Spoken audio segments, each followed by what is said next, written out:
A quick disclaimer. This podcast contains harsh language and content that some viewers may find scary or disturbing. Viewer discretion is advised.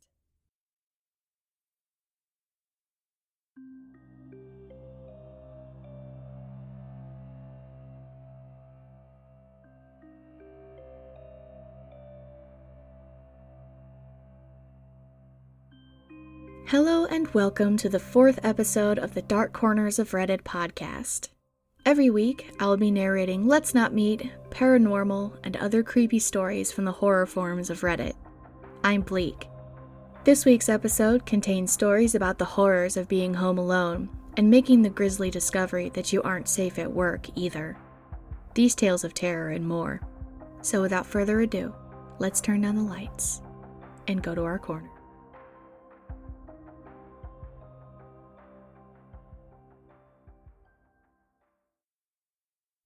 Our first story is called Home Alone and comes to us by Reddit user littlekiwibirb. Hi all, first time posting, and I figured this just might be the place for my little encounter. My girlfriend and I had been living in our new apartment approximately 3 or 4 months at the time of this story. For clarification and background, we lived in a basement level unit. The one and only entrance was inside the building and down the stairs. However, there were 4 windows facing nothing but a row of shrubbery and tree line. It was roughly 9 to 10 p.m. She was at work for the evening, and I had the place to myself, lights on and TV blasting. I was sitting in the living room planning on eating trashy and binge-watching the remaining episodes of Broad City. Not long into it, however, I heard a scraping sound from the bathroom. My first thought, a mouse? Which was the last thing we needed. So I got up and made my way through the hallway as quietly as I could to catch a glimpse of it. The closer I got, the more I realized the scratching wasn't coming from the bathroom, but rather the window in the master bedroom. My guess was that it was simply kids playing outside, as they tend to, or the bunny that I had seen bouncing out there that morning. Even more likely, someone taking a dog out to pee. I paused, tried to hone my hearing, and only then noticed it wasn't a sound echoing from outside, but rather scratching on the window itself. I started into the bedroom when I noticed the sound stopped, and moved to the adjacent window in the room next to it. It was a smaller bedroom that gave us the creeps as is. We never used it. There was no light source, and it simply sat dark and empty, aside from a few boxes of my clothing. Now thinking back, it was probably a bad idea.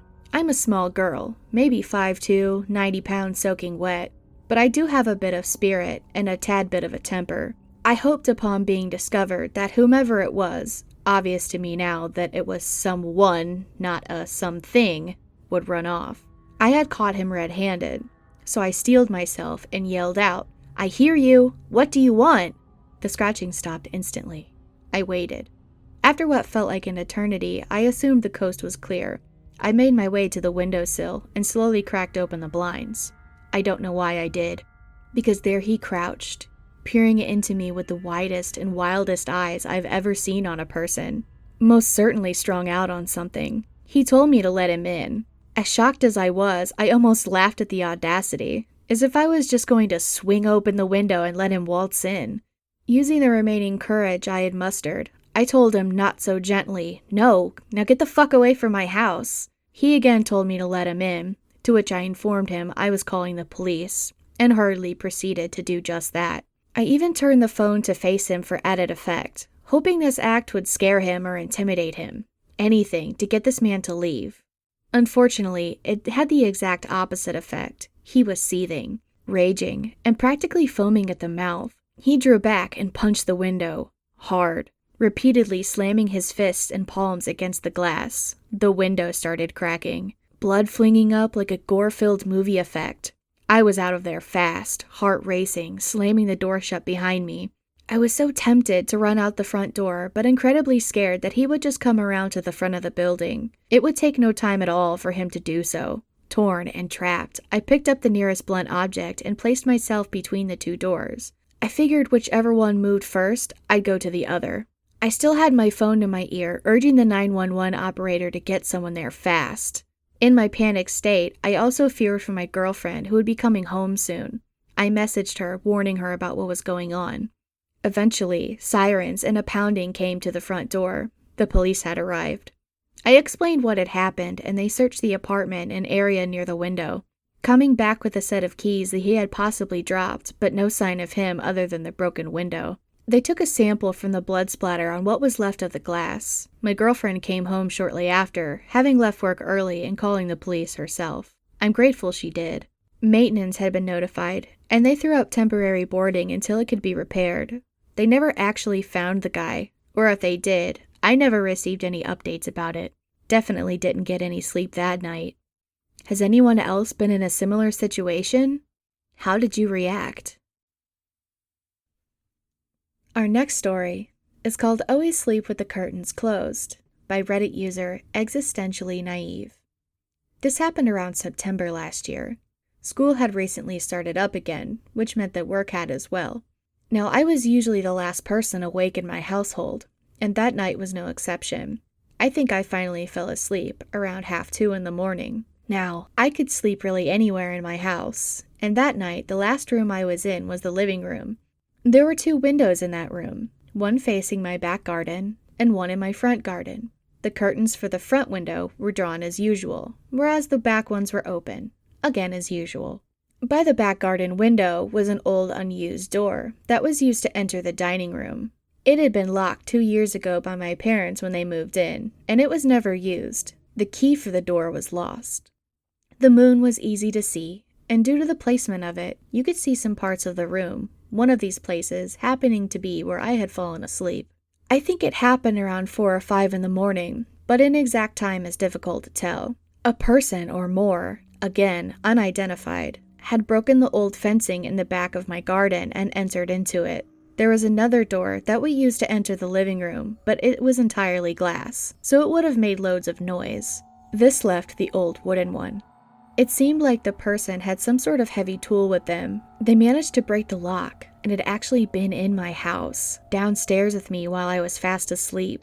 Again, the back window curtains were wide open, and you could see me in there. Whether this was the reason why, or it was something else, I would never know. Thankfully, the noise had woken up my mom, and she went downstairs to see what it was. But because our house is old and the stairs and doors sometimes creak, the people fled the house. My mom thought that maybe one of the cats had knocked something over. This had happened many times before, so she went around to every window and checked to see if they were open.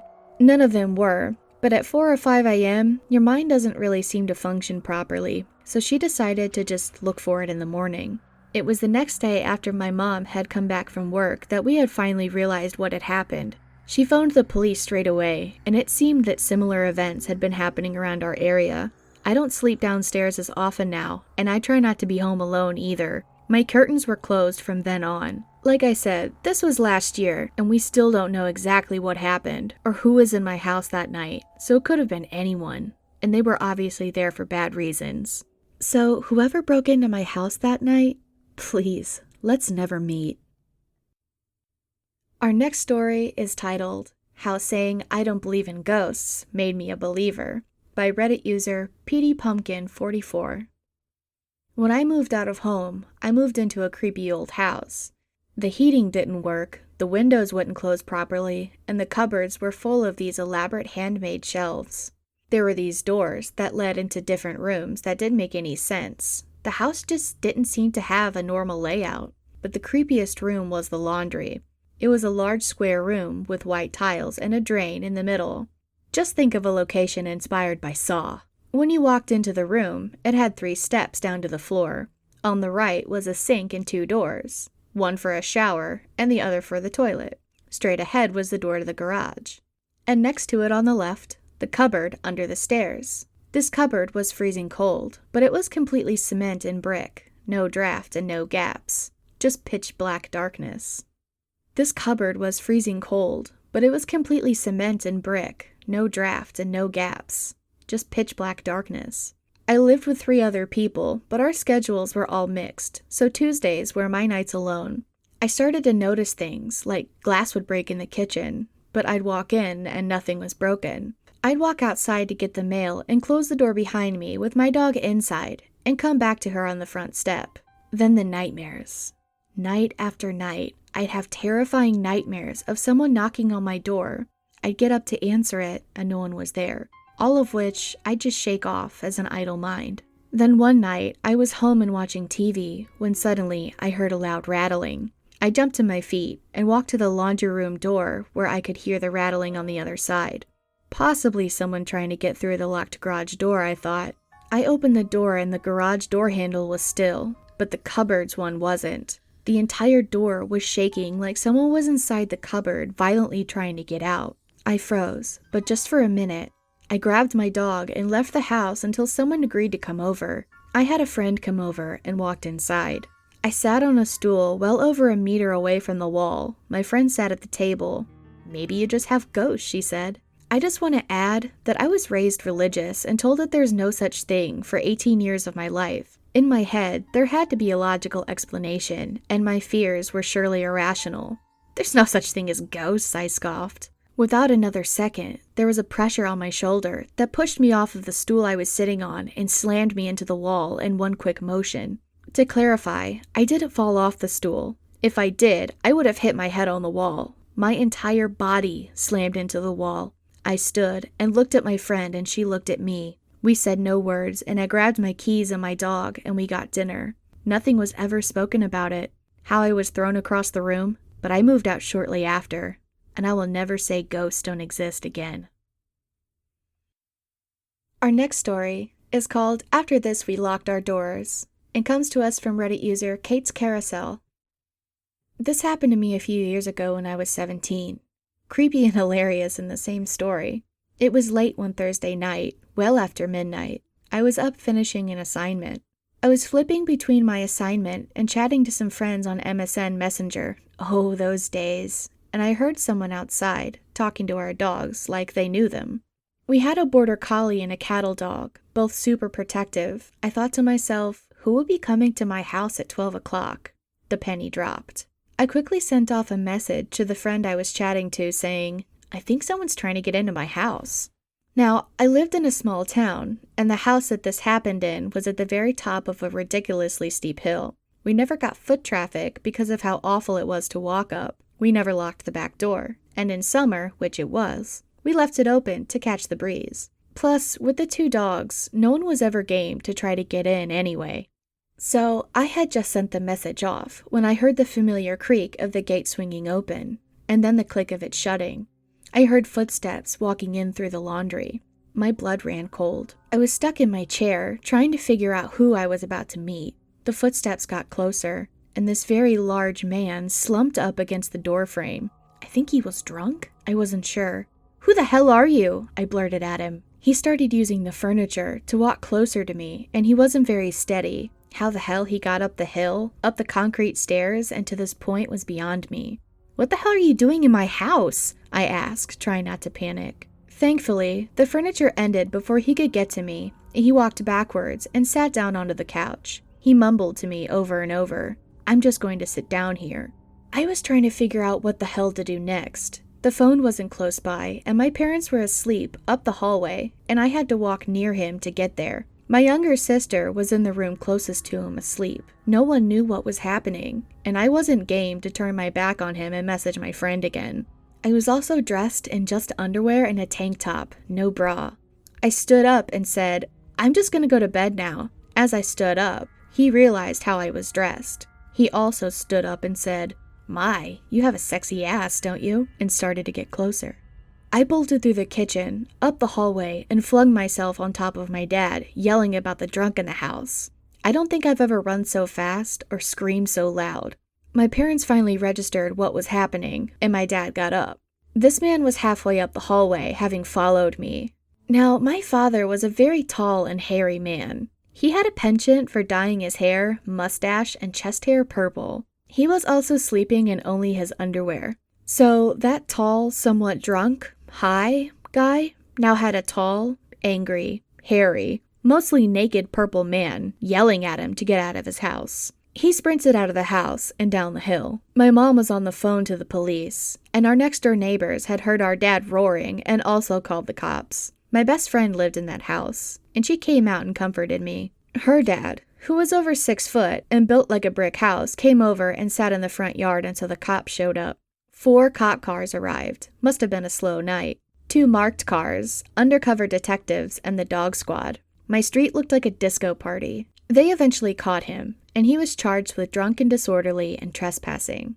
I saw my friend, the one I had messaged, the next day and explained everything. He thought I was joking. Good to know that if there's ever a next time, not to message him. To this day, I'm not sold on him being truly drunk or intoxicated. It was Thursday. He seemed coherent in places and able to get where he was going. You couldn't do that plastered. Having the ability to talk down the dogs like that, we didn't really live near any pubs, so he had to live nearby, and I'd walk to school every day. So maybe he'd just seen me then? Someone in our neighborhood had found out that a pedophile had been relocated to our neighborhood, so who knows? Was it him or just a rumor? I've never forgotten that night, or the fear. There's always the what ifs, like, what if I had been the only one home? What if he had gotten a hold of me? Random man who came into my house? Let's not meet again.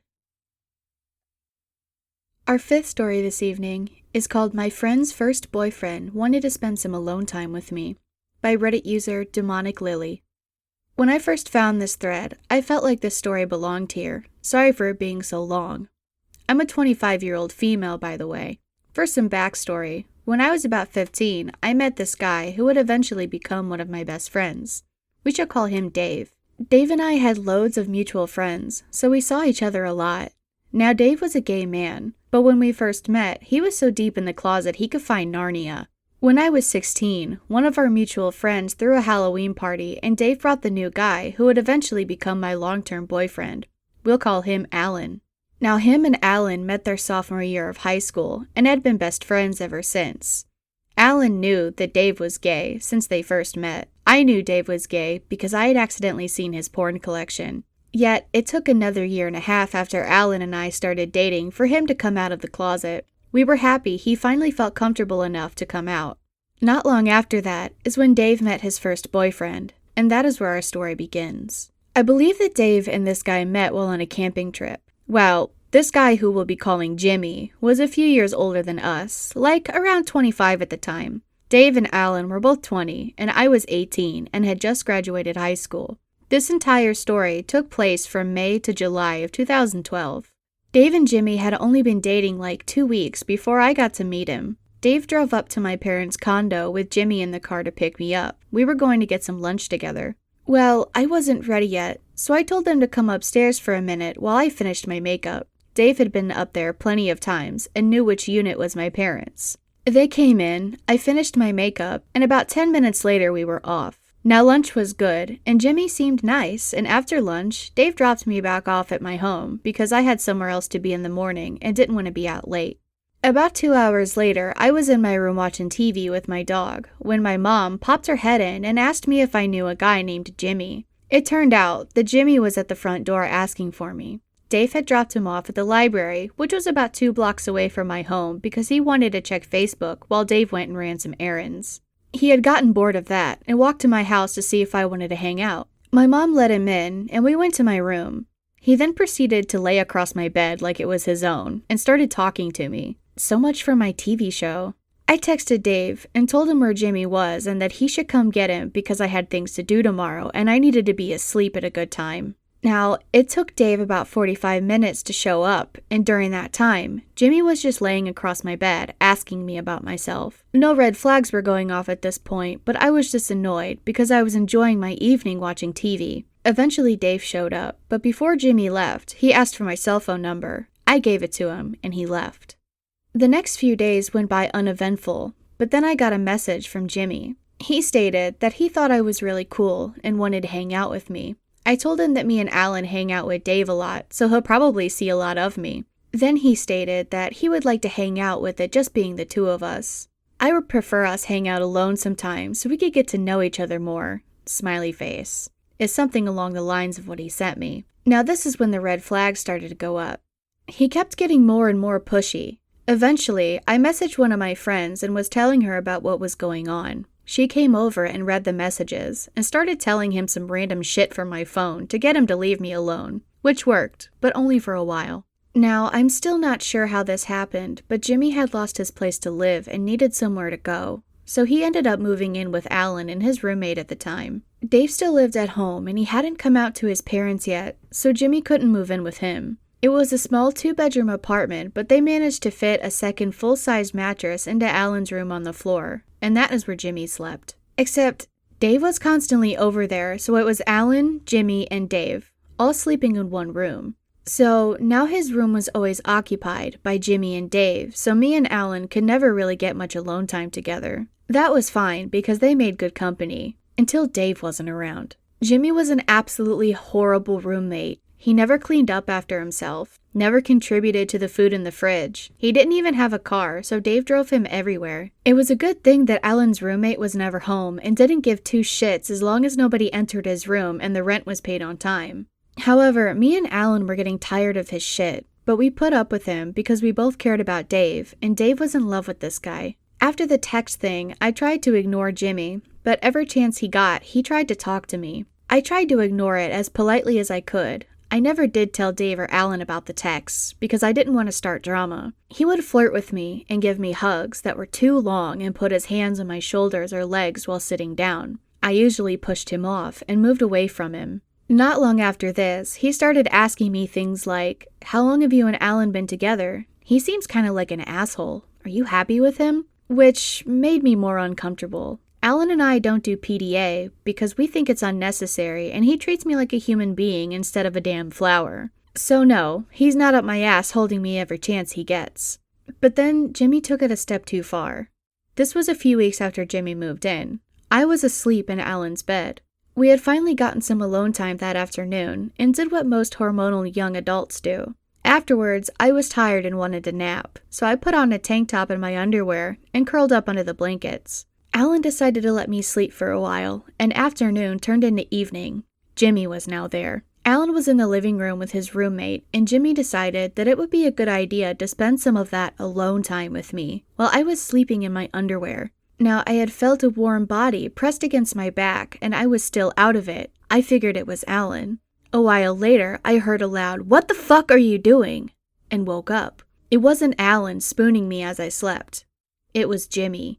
He had taken off his shorts, lifted the blanket, and crawled into Alan's bed and cuddled me while I was asleep. Alan was furious, but Jimmy insisted that it was harmless and he wasn't doing anything wrong, while I was mortified and creeped out beyond belief. Afterwards, I came to Alan and showed him the texts. He told Dave about it. Dave refused to believe that Jimmy would do something like that. Then I started getting texts from Jimmy again. He said that he was sorry if I took his actions the wrong way. He sent me something like, "You remind me of someone, like a girlfriend from a past life. I just want to be closer to you."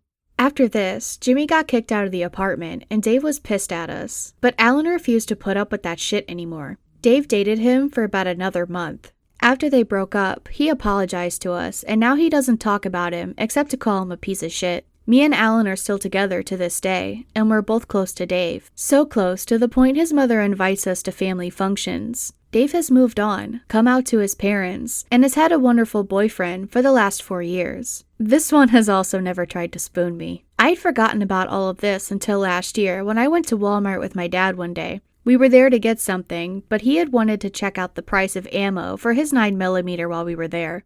It turns out, Jimmy now works at the sporting goods section at the local Walmart. He tried to make eye contact with me while he checked the prices of the ammo for my dad. After leaving, my dad mentioned how he noticed that guy was staring at me. I just called him a creep and left it at that. I've never been more thankful to leave a Walmart. So to Jimmy, let's not meet. Our final story this evening is called "I Thought I Was Just Doing My Job" by Reddit user sleepyoptimist. I'd been debating on coming back to this thread to post my story for a while, so here we go. I was working in a large assisted living facility for a few years. I absolutely loved my job. I worked with the elderly mostly, but I'd become a highly requested assistant and got moved around to the dementia ward, the short-term rehab ward, the stroke ward, all over the place. Being a people person, I loved it. I liked going the extra mile at my job and getting to know my patients and their families on a more personal level. I felt like it made me a better CNA. It wasn't uncommon for me to be assigned to the more difficult patients because I could typically handle them no problem. It was a regular day, and my charge nurse had mentioned that we would be getting a few new admits. I didn't think too much of it. Everything went routinely, and we got them all settled into their rooms and stuff. One patient in particular had already begun to be a handful and tried to escape a few times, so we needed to move him to the secured unit. I could hear him yelling and cussing everyone out, telling them that they were idiots and that it was unnecessary to be doing all of this. A few of the nurses suggested that I try to go calm him down, so of course I said yes. I put on my most charming smile and waltzed on over, asking him what was wrong. He immediately took a liking to me and calmed down. He told me that nobody there knew how to do their job and that he just wanted some goddamned food already. I told him dinner would be served soon, and I'd make sure to bring him his tray. He cooperated with everyone as long as I was around, and he took his meds, took a shower, settled into bed, no problem. Once my shift was over though, he started acting up again, and he ended up needing one-on-one supervision. Different staff members would take turns monitoring him, and eventually I had to. It was an easy day's work. Get him an ice cream here and there, watch some TV. I didn't mind at all. He told me about his life and asked about mine. Mostly if I liked what I did, and how come I never worked in the secured unit. I told him that I usually had my own group of patients in the front that I had to look after, but I'd make an effort to drop in and see him when I could. At first, the rest of the staff thought it was great. They would call for me if he started to act up, and everything was fine. But then he started getting a little too attached. He started saying he wouldn't do anything unless I was there at all times, which of course I couldn't do since I was needed elsewhere. While I floated to different wards, the secured unit was one of the ones I spent the least amount of time in. He started getting mad at me, saying I needed to make more of an effort to see him and that I wasn't trying hard enough. I explained to him that technically he wasn't my patient and I couldn't spend my entire work shift just hanging out with him. That's when things started getting really bad. He started lashing out more, yelling and screaming at everyone. He was becoming violent with not only the staff, but with other patients. He was a liability. I had to drop something off in the secured unit one day, and one of the other CNAs told me that he was asking for me. So I popped my head in, and he started saying things like, "There's my girl." I felt uneasy, but remained calm on the outside. If he was in a good mood, then I didn't want to be the one to ruin it for everyone else. He gave me a huge hug and kissed me on the cheek, immediately making me feel queasy. I kind of laughed it off and got myself out of there as quickly as possible. After that, I avoided the secured unit at all costs. He started telling the other nurses that he only wanted me to take care of him, and when they said that that wasn't possible because that wasn't my ward, he started going to my bosses and the heads of the facility. He was saying that he only wanted me to look after him. Luckily, my bosses had my back and told him that there was no way that I could be assigned back there due to my high demand in the other wards. I was already running all over the place and the secured unit was completely out of my way. He didn't like hearing that and started threatening everyone, saying that they would be sorry and that this wasn't the end of it and so on. My bosses called me into office as soon as I walked into work the next day and explained that I wasn't allowed anywhere near that wing and to avoid contact with him. I had no problem with that and went on about my day. He would start banging on the doors to the secured unit, demanding to be let out, saying that he needed to see me. My anxiety was through the roof, and I had even called out a few times because I didn't want to see him. The facility was working fast to get him out of there because they had reason to believe that I could possibly be in danger with his violent behavior. On top of all of that, it didn't help that some of the other staff members were whispering behind my back, saying that I let all this happen and that I was always flirting with him and a bunch of other ugly things. Eventually, they got him discharged, and I felt a huge weight lifted off of my shoulders. Other than people still talking about me behind my back, I felt like I could get back to just doing my job properly. I didn't let the negative and disgusting comments change the way I treated my patients with open arms and an open heart. Things started to get back to normal, or so I thought. On one of my days off, I got a call from my coworker. She told me that he had called the facility looking for me. She told him that I wasn't in for work that day, and he started asking for my schedule. She told me that she had already informed our boss, and that I should go to the heads of the facility when I came back to work the next day. So I did. I expressed my feelings and told him that it made me nervous that he called for me. The head of the facility's face fell. She told me that it wasn't just one time that he had called. They were receiving phone calls non-stop from him, asking when I would be in, and if they didn't tell him my schedule, he was going to go over there himself to find out. We had to make a plan of action in case he did show up, and they even suggested changing me to a different shift and time because he knew where I worked mid-afternoons and evenings. I wasn't allowed to go anywhere by myself and had to be picked up and dropped off at work. While I waited for my ride, I had to wait inside the building and have someone escort me in and out. The calls continued, and finally, they had to threaten legal action and had a huge meeting with the entire staff of the facility. I felt humiliated and small, knowing all the whispers and snide comments would come flooding back.